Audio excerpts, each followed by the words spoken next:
आज हम सीखेंगे कि लघु कथा लेखन कैसे लिखते हैं। लघु कथा लिखने के लिए सबसे पहले एक विषय चुनें, आकर्षक पात्र गढ़ें और एक केंद्रित प्लॉट बनाएं जो एक मुख्य घटना पर केंद्रित हो। कहानी की शुरुआत तत्काल पाठक का ध्यान खींचे, इस ओर आपका ध्यान होना चाहिए। फिर एक प्रभावी अंत लिखें जो पाठक को विचार के लिए छोड़ दे। अंत में अपनी कहानी को संपादित करें और यह निश्चित करें कि प्रत्येक शब्द कहानी में योगदान दे रहा है। कहानी लिखते समय हमें किन किन बातों पर ध्यान देना चाहिए? दी गई रूपरेखा अथवा संकेतों के आधार पर ही कहानी का विस्तार करना चाहिए। उन पर हमें ध्यान देना चाहिए क्योंकि उन पर आधारित हमें टॉपिक भी मिल जाता है, हमें लिखने का मटेरियल मिल जाता है, हमें लिखने का आइडिया मिल जाता है कि लिखना क्या है, और वो उस टॉपिक पर आधारित होते हैं संकेत। इसलिए संकेतों पर जरूर ध्यान दें कि क्या संकेत दिए गए हैं और उसके आधार पर ही हम कहानी का विस्तार कर सकते हैं। तो अगर आपने अभी तक सब्सक्राइब नहीं किया मेरे चैनल को तो सब्सक्राइब कर लें, और आप मेरे चैनल के मेंबरशिप भी ले सकते हैं। ज्वाइन बटन ऑन करके आप मेंबरशिप ले सकते हैं। और हाइप जरूर करें, जब भी वीडियो देखें लाइक करें। लाइक करते ही आपके सामने हाइप का ऑप्शन आता है, आप हाइप करें और मेरे चैनल को सपोर्ट करें। Thank you very much. कहानी का जो टॉपिक होता है ना, उसकी परिभाषा एकदम स्टार्टिंग में उसका तात्पर्य से शुरू करें कि कहानी के टॉपिक का तात्पर्य क्या है। कहानी की भाषा सरल, स्वाभाविक और प्रभावशाली होनी चाहिए। उसमें बहुत अधिक कठिन शब्द और लंबे वाक्य नहीं होने चाहिए। शीर्षक का बहुत महत्व होता है। शीर्षक आकर्षक होगा तो कहानी पढ़ने में रुचि आती है और कहानी पढ़ने को हम मन लालायित होता है। इसलिए कहानी का शीर्षक बहुत अच्छा होना चाहिए। जैसे इसका एक उदाहरण दे दूं मैं आपको। उदाहरण देखें, जैसे कि कूड़ेदान। पार्क के कोने में पड़ा कूड़ादान सोच रहा था, आखिर क्यों सभी मुझे हिकारत भरी नजरों से देखते हैं? क्या सच में मैं इतना गंदा हूँ? तभी उसे फल वाले के मोबाइल पर सुनाई दिया स्वच्छ भारत अभियान। सुनकर उसे अच्छा लगा। उसे लगा कि इस अभियान में उसकी भूमिका कितनी महत्वपूर्ण है। अब वह पूरे भारत की गंदगी अपने आप में समेट लेगा। अब वह भारत को स्वच्छ रखेगा। तभी सोहन दौड़ता हुआ आया। उसने केले का छिलका कूड़ेदान में फेंका और भाग गया। कूड़ेदान ने छिलका लपकने की कोशिश की मगर वह पकड़ नहीं आया। सोहन के बाद पार्क में खेलने और बच्चे भी उसके पास आ गए मगर किसी ने कूड़े को कूड़ेदान में डालने की कोशिश नहीं की। कुछ लोग तो ऐसे भी थे जो उसके पास आना ही नहीं चाहते थे। कूड़ादान यह देख कर दुखी हो रहा था। वह इस अभियान में बढ़ चढ़ कर भाग लेना चाहता था मगर क्या करें? वह अभी यह सोच ही रहा था कि एक 5 साल का बच्चा अपनी दादी के साथ वहां आया। उसने कूड़ेदान के बाहर पड़ा हुआ कूड़ा देखा तो एकाएक उठाकर कूड़ेदान में डालने लगा। उसकी दादी माँ ने उसे मना किया, सौरभ तुम्हारे हाथ गंदे हो जाएंगे, मत करो। मगर बच्चे ने सारा कूड़ा कूड़ेदान में डालकर ही दम लिया। कूड़ेदान सोचने लगा, सच में इस अभियान को हम नहीं सौरभ जैसे बच्चे सफल बनाएंगे। है ना? समझ आया? तो ये एक छोटा सा अनुच्छेद है, जिसे छोटा सा लघु कथा जो उसमें मुश्किल से 3 या 4 पंक्तियों में ही आ गई है। लेकिन एक घटना को हम लघु कथा का नाम देकर, रूप देकर इसमें ऐड कर सकते हैं।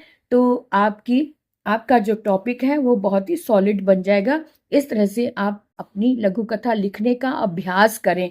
क्योंकि हमारे आसपास कोई ना कोई घटना तो होती रहती है। जैसे कभी कोई छबील लगाई है, कोई भंडारा हुआ है, तो उसमें क्या होता है कि पत्तल वगैरह जो डिस्पोजल प्लेट्स वगैरह होती हैं वहाँ रखे तो होते हैं बड़े बड़े ड्रम्स, लेकिन लोग उसके अंदर डालने के बजाय अगर बाहर डालते समय बाहर गिर जाए तो गिरा ही रहने देते हैं। ये चीजें ध्यान रखने वाली हैं। तो आप इसको कथा के रूप में लिख सकते हैं कि किस तरह से आपने उसमें सहायता की। जैसे इसमें सौरभ जैसे बच्चे ने सहायता की, ऐसे आप भी सौरभ वाला काम कर सकते हैं।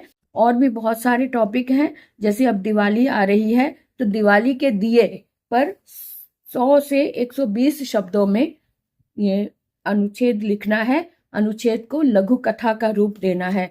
तो कैसे? 74 वर्ष की एक बूढ़ी औरत बोरी पर मिट्टी के दिए लिए बैठी थी। उसके पीछे 10-12 वर्ष की एक छोटी सी लड़की गेरू से मिट्टी के दियों को रंग रही थी। दिवाली की खरीदारी की भीड़ भाड़ में इन दोनों पर किसी की नजर नहीं पड़ी। लोगों के हाथों ने बड़े बड़े चमकदार डिब्बे उठाए हुए थे। बूढ़ी की आंखों की क्षीण रोशनी इस तेज जगमगाहट में धीरे धीरे और भी मध्यम हो रही थी। कार में बैठा एक युवक बुढ़िया और उसकी पोती को बड़े ध्यान से देख रहा था। सोचकर वह उनके पास गया। उसने बुढ़िया से पूछा, अम्मा, ये सारे दिए कितने के दोगी? बुढ़िया ने उसकी बात सुनकर मुंह फेर लिया, मगर वह लड़की तपाक से बोली, भैया जी, ये सारे दिए 300 रुपए के हैं। 20 रुपए के हिसाब से 10 दिए, तो 300 दियों का हिसाब आप खुद लगा लीजिए। 600 रुपए हुए ना? आप सारे लेंगे तो आपके लिए 550 रुपए लगा देंगे। क्या आप सारे दिए खरीदेंगे? बुढ़िया की तरह शायद उसे भी विश्वास नहीं हो रहा था। युवक ने 600 रुपए बुढ़िया की ओर बढ़ाए और कहा, अम्मा, दिवाली मुबारक। बुढ़िया की आंखों की चमक हजार हजार दियों और बिजली की लड़ियों की रोशनी से भी अधिक थी। तो इस तरह से आप भी किसी की सहायता कर सकते हैं, क्योंकि बड़ी बड़ी चीजें तो हर कोई खरीदता है, बड़े बड़े शोरूम में खरीदता है, खरीदने को हम जाते हैं। बड़ी बड़ी चमकीली चीजें जो हजारों की होती है वो तो हम आराम से खरीद लेते हैं, लेकिन दिए जो कि 10 रुपए के, 20 रुपए के इस तरह से आ जाते हैं, तो उसमें भी हम बार्गेनिंग करते हैं, उसमें भी हम सोचते हैं कि और सस्ते मिल जाए और सस्ते मिल जाए। आपको पता है दिए बनाने में, एक एक दिया बनाने में कितना समय लगता है, और जो बेच रहे हैं वो कितने गरीब हैं, और उनके लिए 10 दियों का खरीदना भी उनके लिए बहुत बड़ी बात होती है। तो इस बात का ध्यान रखें। बड़ी बड़ी दुकानों पर तो हम जाते ही हैं, लेकिन जो छोटे छोटे ये दियों का ढेर लगाए बैठे रहते हैं, या छोटी छोटी दुकानें जो लगाकर बैठे रहते हैं, उनकी आंखों में कितनी चमक होती है, कितनी इंतजार होती है कि कोई कस्टमर आए उनके पास और उनसे ये दिए ले जाए। तो इस बात का ध्यान रखें क्योंकि ये इनकी छोटी सी खुशी आपके घरों की रोशनी को और बढ़ा सकती है। इनके दिल से निकली दुआ आपके दिलों तक पहुंच सकती है, आपके घर के दियों को और उजागर कर सकती है। इस बात का ध्यान रखें, क्योंकि छोटी छोटी सी जो खुशियां होती हैं ना, बहुत बड़ी खुशियों का रूप बन जाती हैं। इसलिए छोटी छोटी खुशियां दीजिए और बड़ी बड़ी खुशियां पाइए उनकी दुआओं के रूप में।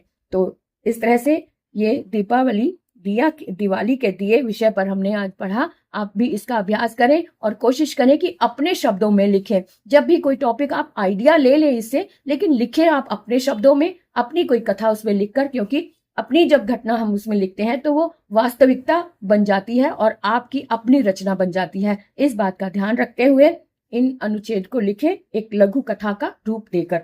तो ये तो थी लघु कथा लेखन कैसे लिखा जाए। 2 टॉपिक आज हमने पढ़े। इसी तरह से कोई टॉपिक आपके मन में आपके पास है जो आप लिखना चाहते हैं, जो नहीं समझ में आ रहा, तो कमेंट बॉक्स में लिख कर आप पूछ सकते हैं। आपको जरूर मैं कोशिश करूंगी उस पर आपका उत्तर देने के लिए। तो आज के लिए इतना ही। फिर मिलेंगे नए टॉपिक के साथ, नई आइडिया के साथ।